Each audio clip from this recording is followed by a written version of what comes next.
invités avec nous en ce dernier vendredi du mois pour dresser ce grand tableau de bord des marchés, croiser différentes expertises, points de vue et analyses sur ce qui s'est passé au cours du mois de mai et de quelle manière ces leçons du mois de mai peuvent nous servir pour la suite. Bertrand Lamiel est à nos côtés, directeur général de Ports en Par Gestion. Bonsoir et bienvenue Bertrand. Bonsoir Grégoire. Et Laurent Albi, qui a choisi comme moi la cravate, responsable de Next Momentum et cofondateur de Caleis 360. C'était peut-être pas la meilleure idée de mettre la cravate finalement, Laurent. C'est une très bonne idée. C'est une très bonne idée quand même. Bonjour Grégoire. Bonjour bienvenue à vous deux.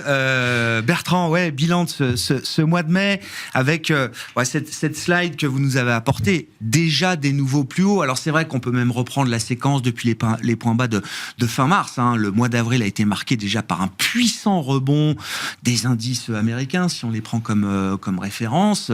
Et le mois de mai s'est aligné dans la continuité de ce rebond du mois d'avril, avec toujours le même driver, celui de la tech. Oui, la tech qui se réveille aux États-Unis. Alors, les 7 magnifiques se sont réveillés. Ça en fait encore des concurrents honorables, mais franchement, il y a beaucoup mieux à faire ailleurs. Le thème se déplace. Le thème se déplace. Franchement, dans la tech aux États-Unis, c'est vraiment, si on regarde les 7 magnifiques doivent être à une dizaine de pourcents depuis le début de l'année.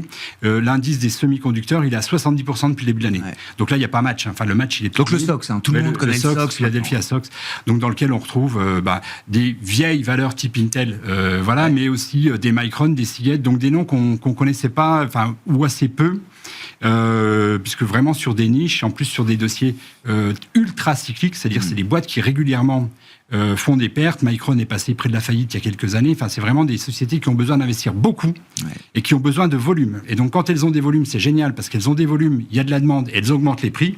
Donc là, forcément, elles ont des marges records. Et inversement, quand ça se retourne, souvent, c'est qu'elles viennent d'investir, elles ont des capacités de production, et là, les clients se font rares. Et là, du coup, elles ont les investissements derrière à payer, plus de volume, et les prix baissent. Et donc, généralement, ça part en perte.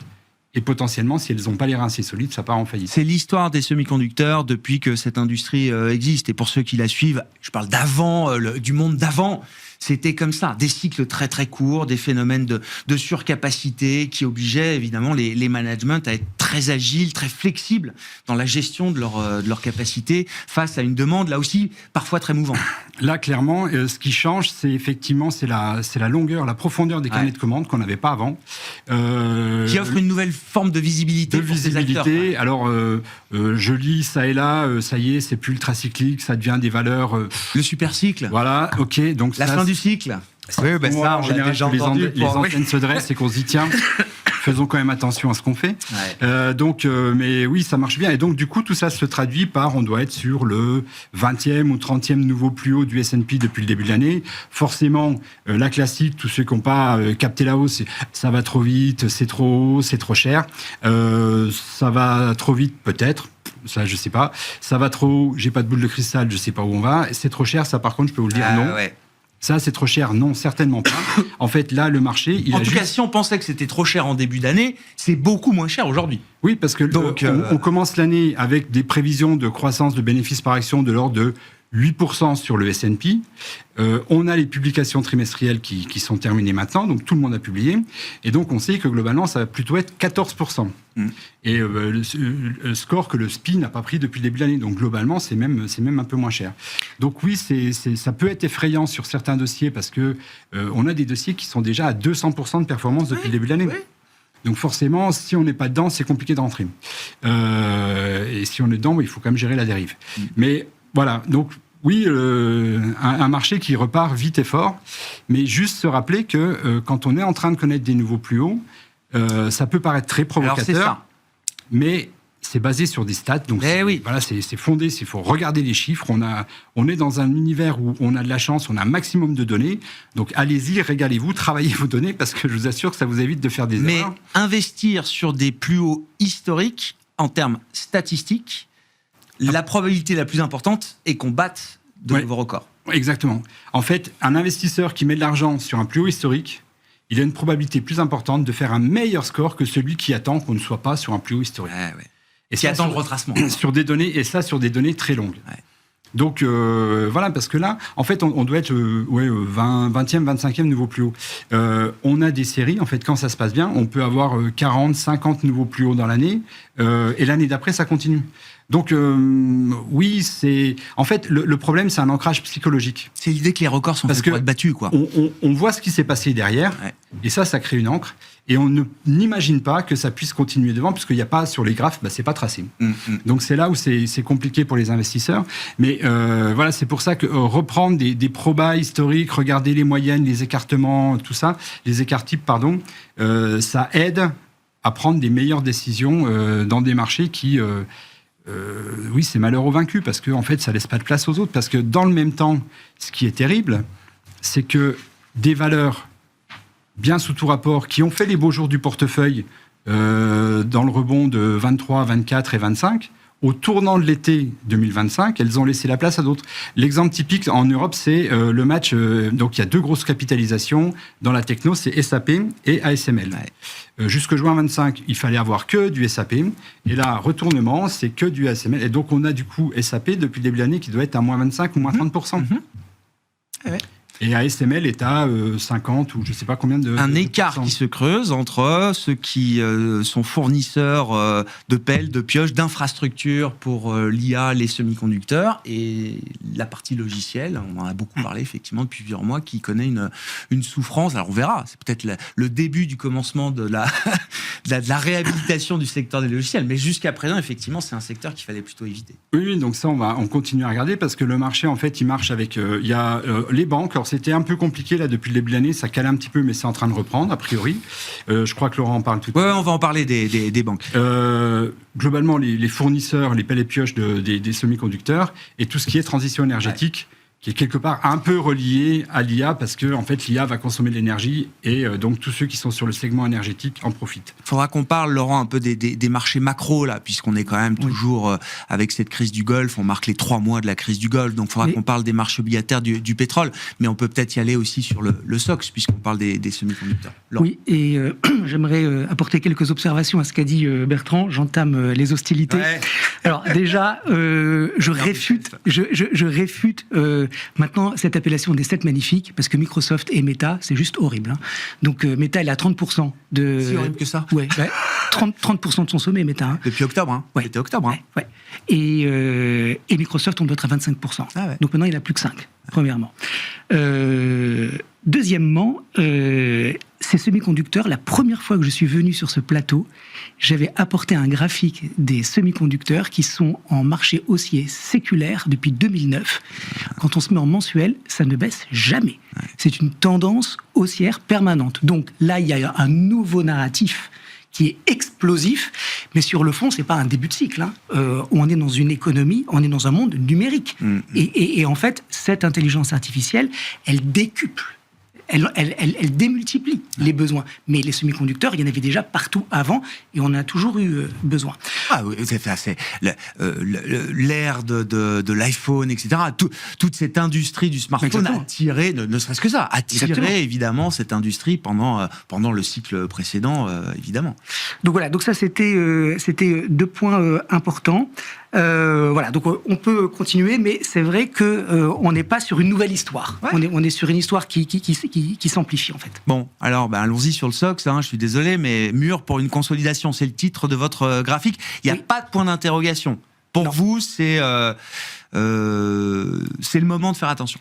Alors, c'est le moment de faire attention, et je rebondis sur les propos de Bertrand. Moi, je suis beaucoup plus à l'aise tactiquement pour payer SAP aujourd'hui que pour payer ASML.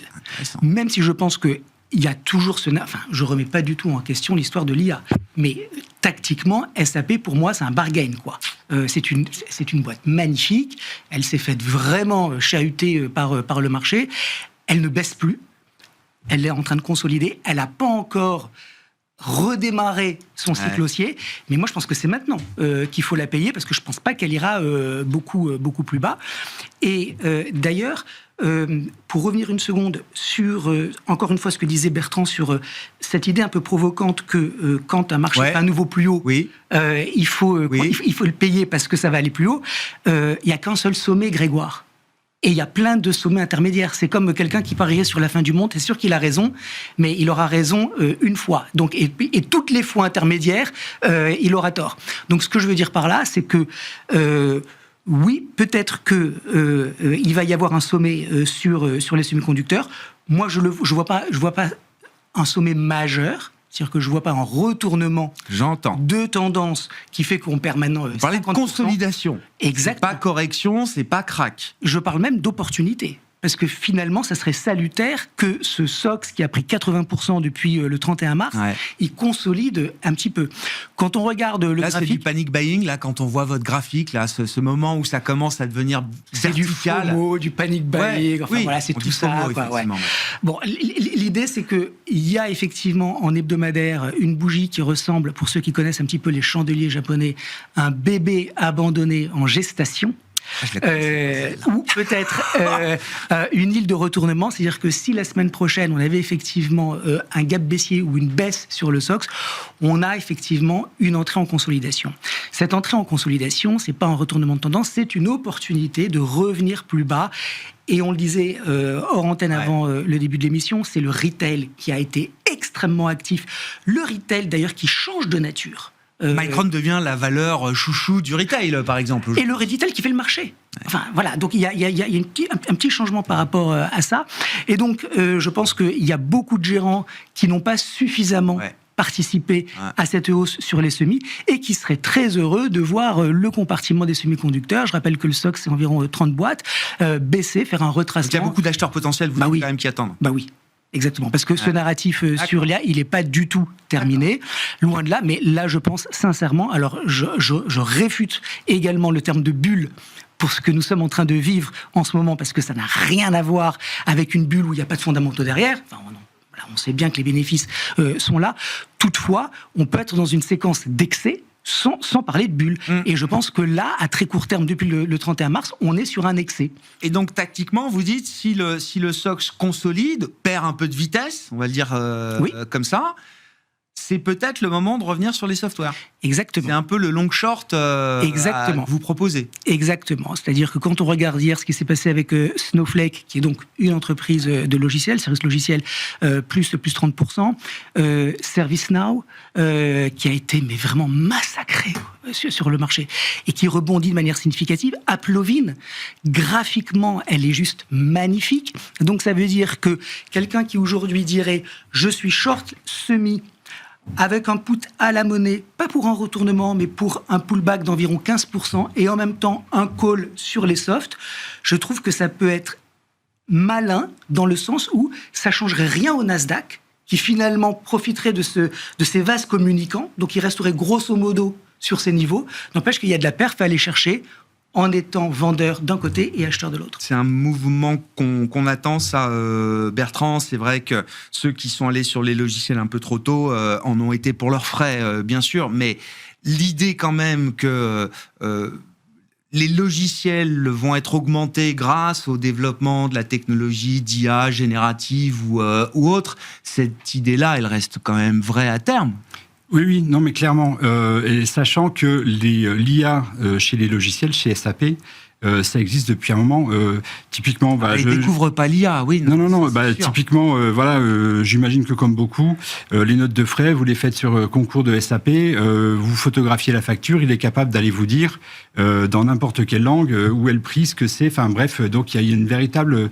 Donc et ça, c'est de la petite entre guillemets intelligence artificielle. Donc en fait, ils savent déjà faire et leur job, ça va être de l'étendre dans toutes les entreprises, parce que globalement, dans les années 2000, avec Oracle, ils se sont partagés le monde. En fait, c'est SAP et Oracle de l'autre côté, c'est la colonne vertébrale informatique des sociétés. Donc ils sont là, ils vont continuer à l'être, je pense. Il y a juste à un moment donné que la bourse ne les aime plus, ça va revenir. Et donc on surveille ça de près, on surveille les Accenture, les Capgemini, enfin les grands noms, on regarde ça de très près. Pour l'instant, les messages sont pas dingues sur le sujet, c'est-à-dire qu'ils n'ont pas non plus des appels d'offres complètement fou de la part des clients, de leurs clients historiques pour déployer des solutions d'intelligence artificielle. Il y a encore des vraies questions à l'intérieur des boîtes, on le voit quand on les interroge sur le côté, est-ce qu'on les met est-ce qu'on va une intelligence artificielle qui est branchée sur le web. Ou est-ce que je veux quelque chose de fermé parce que je veux pas que mes informations et mes requêtes ressortent.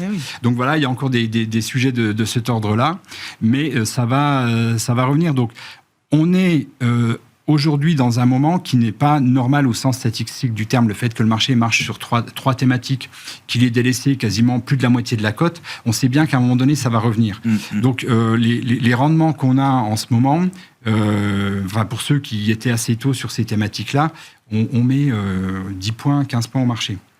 C'est arrivé en 2020 pour nous la dernière. Là, cette année, donc on est très contents. Mais du coup, on surveille de très près tout ce qui peut revenir parce que c'est là où il va falloir aller chercher de la valeur et réussir à faire le même virage que celui qu'on a fait à l'été 2025 pour reprendre une autre thématique. Et c'est des moments clés pour les stock pickers. Alors vous venez avec le graphique, c'est l'année des stock pickers. C'est toujours une année pour les stock pickers. En tout cas, il y a toujours des stock pickers chaque année qui font leur job. Mais là, il y a des arguments, nouveaux, incontournables dans l'idée que oui, un bon picking bien fait peut permettre d'aller battre les indices. C'est quand même ça l'objectif à la fin de la journée. Il faut effectivement s'écarter des valeurs des grands indices. On les voit, les indices équipondérés ont tendance à faire mieux que les indices classiques.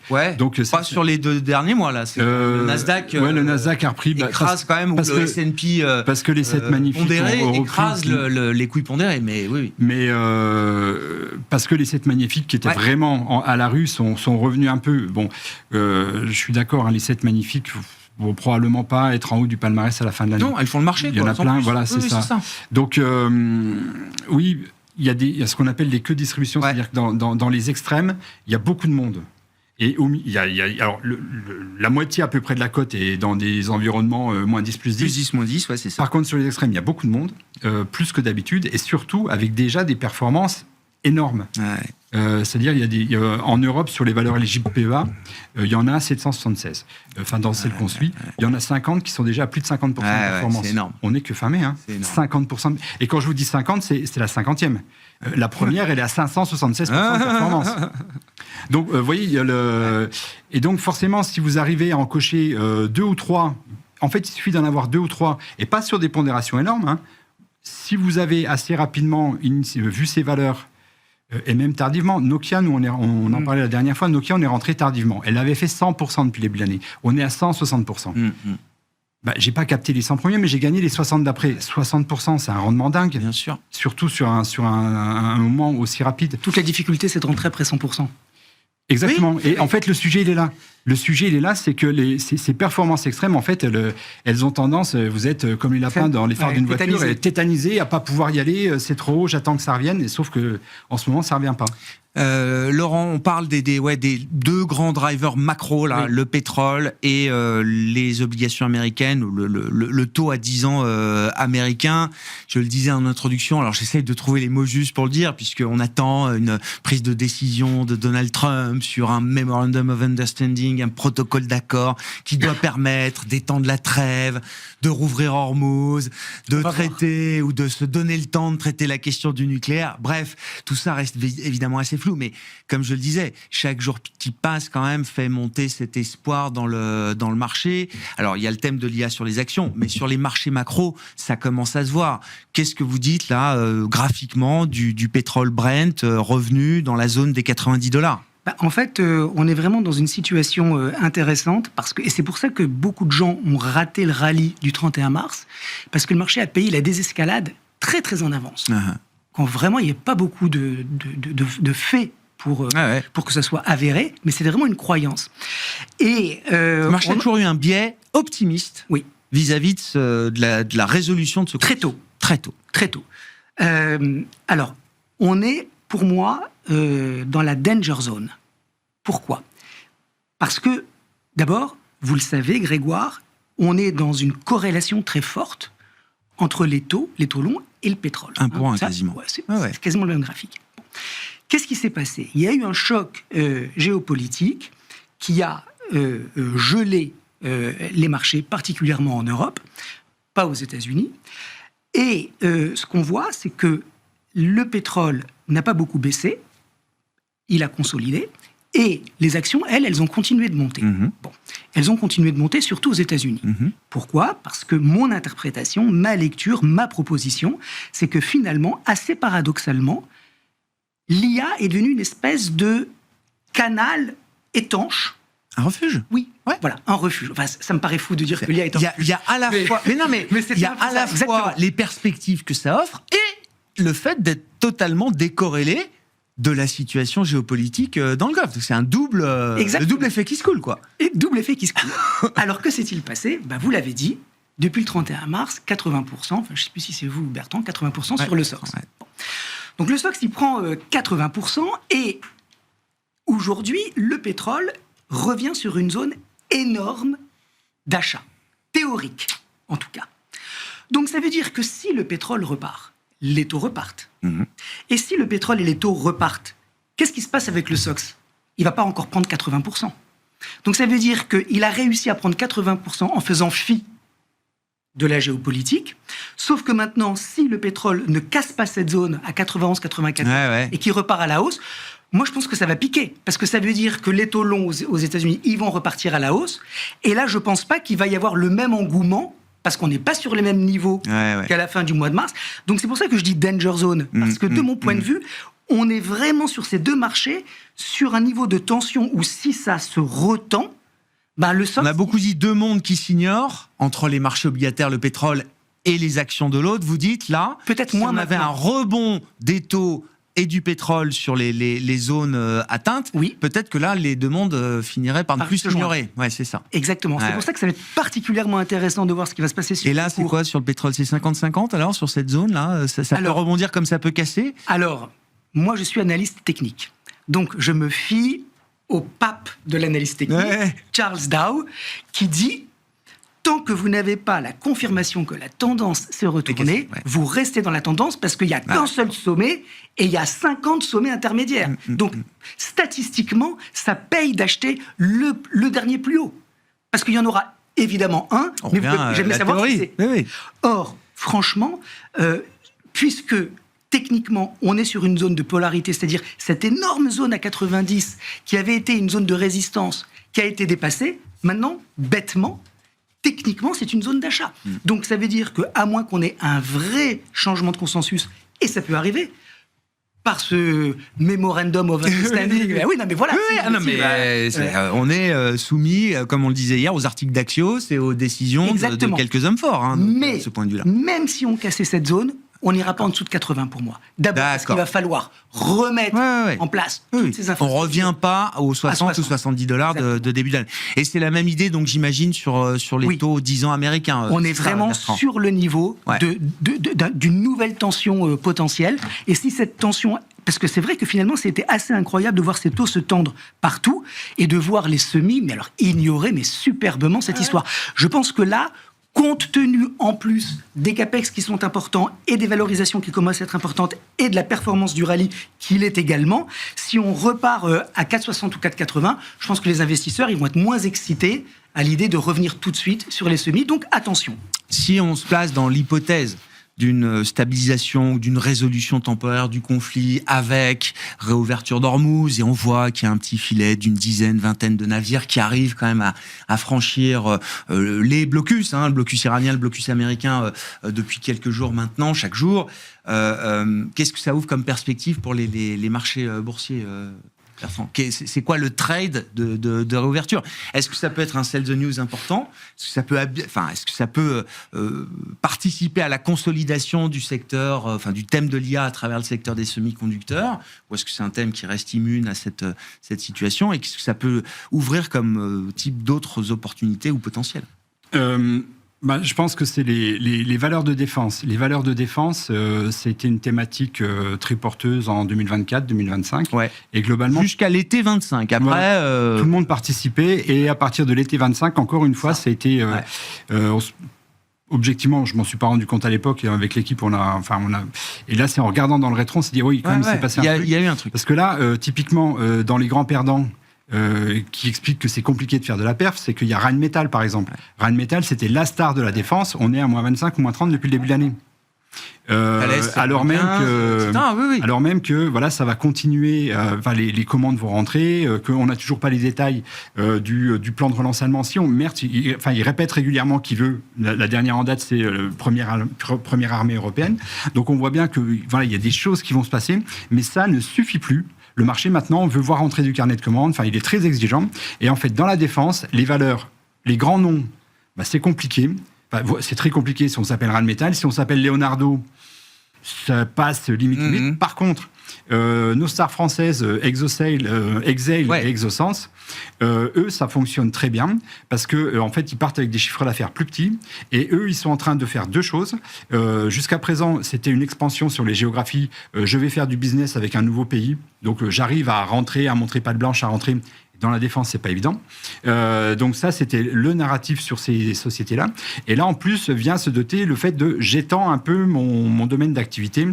Typiquement, dans l'optique, il y a l'équipement sur les drones ont besoin d'optique. Donc c'est plus juste des lunettes de visée nocturne, des choses de ce style-là. Enfin, il y a une extension qui existait, mais qui commence à se voir dans les chiffres d'affaires. Donc, dans les carnets de commandes. Et donc, ça, c'est des commandes qui tombent et qui, vu la taille de leur chiffre d'affaires, leur donne à la fois de la longueur sur le carnet de commandes, mais surtout des croissances à plus de 2 chiffres. Mais donc là aussi, c'est un thème où il faut être capable d'aller sélectionner les bonnes valeurs. Oui, c'est plus c'est plus un truc de cohorte. C'est plus sectoriel.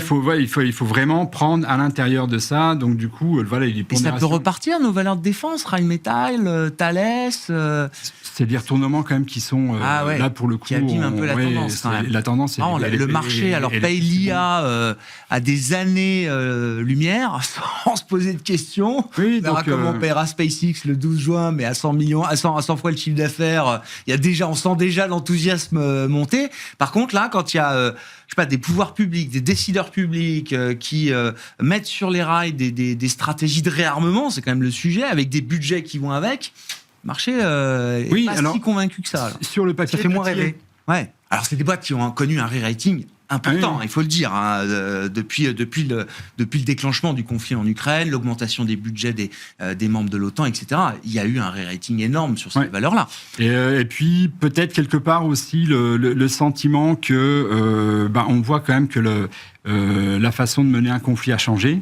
Notamment avec les drones, et que est-ce que les blindés c'est encore vraiment ça? Alors je peux pas y répondre, j'ai pas les compétences techniques, mais je vois bien qu'il y a ces interrogations dans le marché, sachant que on voit des petits acteurs pas cotés qui sont capables de répondre. Alors après, est-ce que ça deviendra des vrais concurrents? Ça, je sais pas non plus, mais en tous les cas, il y a des doutes très sérieux qui sont posés, qui sont probablement exagérés, mais en tous les cas, qui suffisent à retourner la tendance à minima sur les. Le momentum n'est plus là pour ces grands. Donc voilà.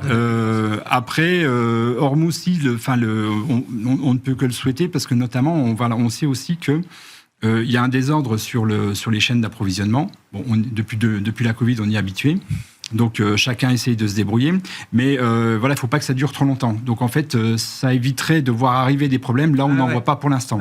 Qu'il y ait une vraie rupture en matière d'approvisionnement physique sur des produits pétrochimiques ou autres. Voilà. D'ailleurs. Les publications du T1, il n'y a pas eu il y a eu des questions là-dessus. La plupart des sociétés ont été questionnées sur le sujet, mais en fait, elles avaient du stock. Enfin bref, donc il n'y avait pas ça.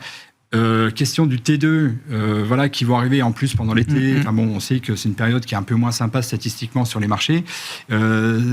Si commence ça peut faire caler, des communications, des des perspectives un peu plus difficiles communiquées par les entreprises. Ça peut effectivement fragiliser un peu les choses. Dans la défense, moi j'aime bien Safran. Défense / aéronautique, elle a consolidé, elle est en train de repartir. Alors c'est pas Exail, c'est pas Exosense, c'est vraiment une blue chip, mais elle a eu un petit passage à vide, mais elle est très forte et elle repart. Donc avec le côté dual, très dual, civil et militaire. Mais c'est important parce que du coup c'est peut-être ce qui fait tenir aussi une valeur comme Safran par rapport à d'autres qui sont peut-être plus pure défense. Tout à fait. Bon, y a-t-il de la vie en dehors de l'IA et du thème de la défense, en tout cas qui a été un grand thème pour les actions européennes? C'est la question que vous posez. Et la vie en dehors de l'IA, elle est peut-être en Europe, c'est ça, Laurent? Oui, alors ça ne veut pas dire que je pense qu'il faut sortir de l'IA, ni de la tech américaine, parce que je pense que c'est juste impensable de plus avoir un. Voilà. Mais les portefeuilles, normalement, sont garnis, ou alors vous avez raté quelque chose depuis 2 ans, quoi. Voilà, mais je pense toutefois que s'il y a un moment où il faut se poser la question, ça commence à devenir maintenant. parce que en plus peut-être que voilà, il y a un agenda politique qui va avec les midterms, etc. Bon, on sait que ces années-là, elles sont toujours un peu compliquées, jusque justement le mois de novembre. Et donc j'aime bien le Stoxx 600. Pour faire simple, déjà. Bonne vieille Europe. Voilà, pour commencer. D'abord parce que il est pas très loin de ses records absolus. Ouais. Ça, c'est le premier point. Deuxièmement, je regarde toujours les indicateurs de participation. Alors, c'est un petit peu comme prendre la pression artérielle de quelqu'un. C'est-à-dire qu'on regarde dans un rallye combien il y a effectivement d'actions qui montent, qui baissent. Est-ce que c'est une hausse qui est étroite? Est-ce qu'il y a de la diffusion? Est-ce que les flux sont homogènes?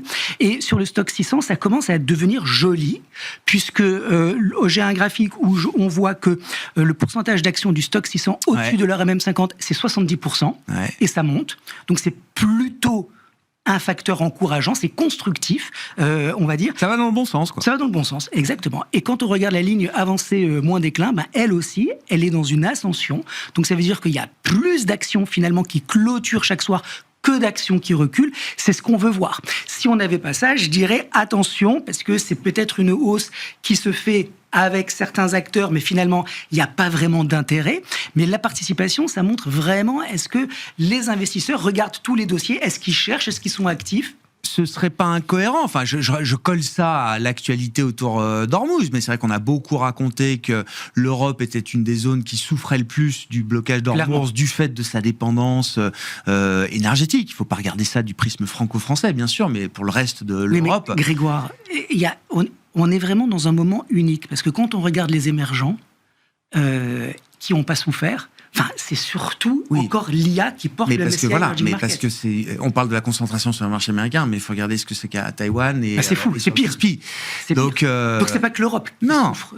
Les émergents, ils ont souffert, sauf qu'on le voit plus qu'ils ont souffert. Vous regardez le Brésil, vous regardez la Turquie, ils sont pas exactement dans la situation de Taïwan et du Cospic. C'est vrai, même si le Brésil a des matières premières. Mais en tout cas, vous dites, il y a peut-être quelque chose à regarder à nouveau du côté de l'Europe là. En tout cas. Un rattrapage. Oui, il faut être peut-être moins monomaniaque sur les semis et sur le Nasdaq.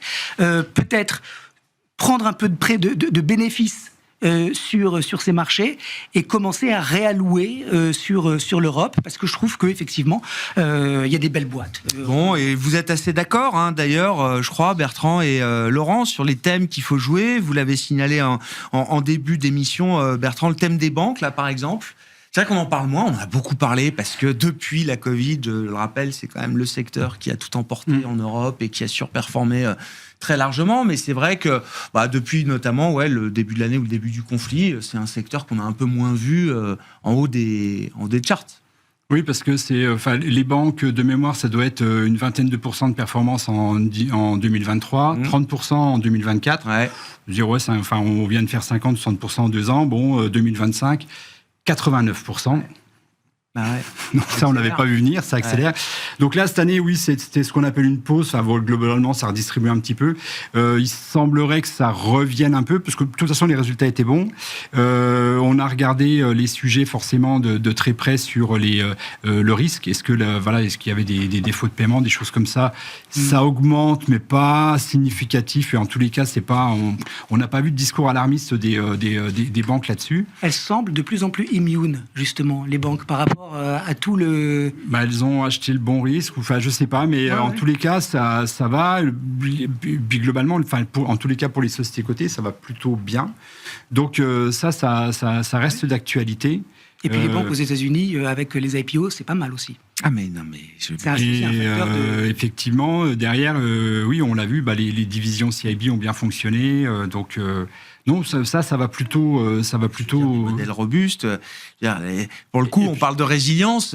Alors, sous le coup d'une réglementation qui a été quand même suffisamment critiquée ces dernières années, on s'aperçoit quand même que on a créé des animaux beaucoup plus résilients, beaucoup plus robustes, capables d'encaisser des chocs de marché, des chocs géopolitiques, et des ralentissements de croissance en Europe, parce que c'est quand même un peu ce qu'on observe aujourd'hui. Et comme vous dites, les banques sont moins sensibles peut-être. Les taux, parce qu'elles étaient en taux négatif, donc la trésorerie leur coûtait, donc ça a changé, mais ça c'est plutôt l'histoire de 2023-2024. Et puis surtout, même si on reparle de croissance externe, il y a des mouvements bien sûr. transnationaux, c'est-à-dire qu'on a Unicredit sur Commerzbank, va pas se faire. Mais en tous les cas, le deal était sur la table. Enfin, on en a pas mal. Et du côté en Europe de l'Est aussi, on a. Alors, c'est pas des deals, mais en fait, c'est des banques qui se désengagent de pays, enfin, qui se réorganisent, qui disent OK. J'arrive pas à percer, je suis trop petit. Par contre, un tel, lui, ça l'intéresse. Donc voilà, il y a des deals qui sont intéressants de ce point de vue-là. Et donc ça, c'est quelque chose qui vit à côté de l'IA et à côté de la transition énergétique.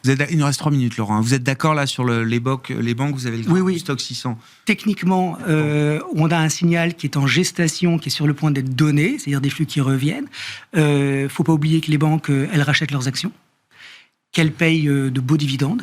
Donc voilà, si techniquement le marché valide et se remet dessus, à mon avis, c'est vrai que c'était quelque part logique et légitime d'avoir cette conso sur les 6 premiers mois après le bull run extraordinaire de ces 3 dernières années, mais on voit que finalement la conso elle était relativement superficielle et que si ça repart, il faut participer. Ouais. Bon, quelles sont les autres opportunités qu'on peut proposer là en 2 minutes? Alors, il y a les actions à haut dividende, les ressources de base et puis un joker. Alors, on peut parler des actions à haut dividende. Vous dites c'est un must? Oui. On parlait du dividende bancaire. Bon. Voilà. Et puis alors, si on veut être plus large, il y a un ETF iShares qui sélectionne une trentaine de sociétés qui distribuent les plus beaux, les dividendes les plus élevés, mais qui ont aussi des fondamentaux qui sont bons, parce que attention, les dividendes élevés, ça peut être aussi des fondamentaux qui se dégradent. 15% de dividendes, oui, il faut regarder quand même le bilan de la boîte, quoi. Donc il faut qu'il y ait du pricing power, il faut qu'il y ait des marges, etc. Et c'est ce que fait l'ETF. Donc je suis allé un peu à l'intérieur du prospectus pour comprendre comment ça fonctionnait. Et il distribue de très beaux dividendes. D'ailleurs, quand on regarde le graphique, c'est une tendance haussière. Donc ça dénote quand même pas mal avec ce qu'on voit sur la majorité des indices européens, parce que finalement, il n'y a que le MIB et l'AEX en Hollande qui font des nouveaux sommets. Bon, le DAX, peut-être à la marge, il va le faire la semaine prochaine, mais sinon, les autres se traînent un petit peu. Donc, de voir effectivement des valeurs européennes qui ont été choisies avec des beaux dividendes, franchement, dans une période de résurgence de l'inflation, c'est pas mal d'être payé de manière régulière pour justement... C'est un socle dans un portefeuille. Alors, il y a le thème des ressources de base, qui est thématique, loin d'être épuisé. Je crois qu'on le comprend assez intuitivement. Non, il nous reste 1 minute. Je voulais que vous nous parliez du joker et puis faire réagir Bertrand aussi. Alors, les ressources de base, très simplement, parce que l'électrification, on a besoin des métaux industriels. Le joker, le cap mid and small. Alors, en fait, je suis tombé dessus parce que, comme vous pouvez l'imaginer, Vous cherchiez pas le cap mid and small en particulier. Je passe en revue de manière méthodique mes indices et quelle ne fut pas été ma surprise de voir que le CAC Mid and Small, 19%. Surperforme. Mais complètement. Depuis le point bas de mars. On est à 9 sur le CAC, on est à 19 sur le CAC Mid and Small. Alors, il faut donc la reprise s'est faite avec le leadership des Mid and Small. Alors, il faut être un vrai stock picker parce qu'il faut comprendre effectivement ce qu'il faut choisir, mais on peut choisir aussi un ETF pour surfer cette surperformance. 30 secondes. Le retour dans le rebond, en tout cas, des mid and small, ça envoie quel message? Oui, alors on peut faire un ETF, on peut faire des fonds. Il y a des maisons qui font des fonds de mid and small qui sont très bons. Avec un historique très long chez Portzamparc sur. Donc non, clairement, blague mise à part, oui, il y a des histoires formidables et franchement, c'est un univers qui est passionnant. Donc nous, on a pas mal de belles histoires dans nos portefeuilles ou dans nos mandats. L'illustration avec la défense dont on parlait tout à l'heure, c'est celle qui continue à avancer, c'est ça. C'est les plus. Et voilà, et en plus, il y a cette logique de souveraineté européenne. Enfin, il y a pas mal de thématiques de marché qui se recoupent avec la thématique de taille de capitalisation. Qui plus est, les flux arrivent, donc on retrouve beaucoup de liquidités. Ah, intéressant. Bon, on suivra ça effectivement pour le prochain mois. Merci beaucoup, messieurs. Merci d'avoir été avec nous ce soir pour ce grand tableau de bord des marchés. Bertrand Lamiel, Portzamparc et Laurent Albi. Next Momentum.